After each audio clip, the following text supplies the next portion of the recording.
समाचार अब तक, सत्य का साहस। नमस्कार, मी नेहा आणि आपण बघत आहे समाचार अब तक। बघूया आजच्या काही ठळक बातम्या। महाराष्ट्र राज्य MSEDCL मीट रीड कॉन्ट्रॅक्ट कामगार संघटना रजिस्टर नंबर NGP 5897 यांच्या वतीने 3 दिवसांचे उपोषण आंदोलन 19 डिसेंबर 2024 पासून यशवंत स्टेडियम नागपूर येथे सुरू झाले आहे। हे आंदोलन 21 डिसेंबर 2024 पर्यंत चालणार आहे। कामगारांच्या विविध मागण्यांसाठी हा लढा उभारण्यात आला असून संघटनेचे प्रतिनिधी आणि कामगार मोठ्या संख्येने आंदोलनात सहभागी झाले आहेत। मागण्या मान्य न झाल्यास पुढील तीव्र आंदोलनाचा इशारा संघटनेने दिला आहे। स्थानिक प्रशासन आणि संबंधित अधिकाऱ्यांचे लक्ष वेधण्यासाठी हे आंदोलन महत्त्वाचे ठरणार आहे।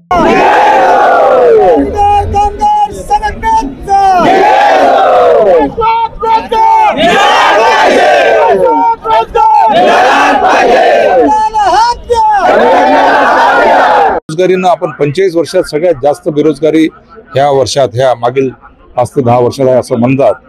तर नवीन उपक्रम रोजगार निर्मितीचे करण्यापेक्षा ज्यामुळे जवळपास 35 ते 40 हजार मीटर रीडर फक्त महाराष्ट्रात आहे। देशात किती असतील? तर 35 ते 40 हजार कुटुंब हे बेवारसपणे स्मार्ट मीटरच्या उपक्रमामुळे होणार आहे। त्यांचा पुनर्वसनाचा कुठेही विचार करण्यात येत नाही।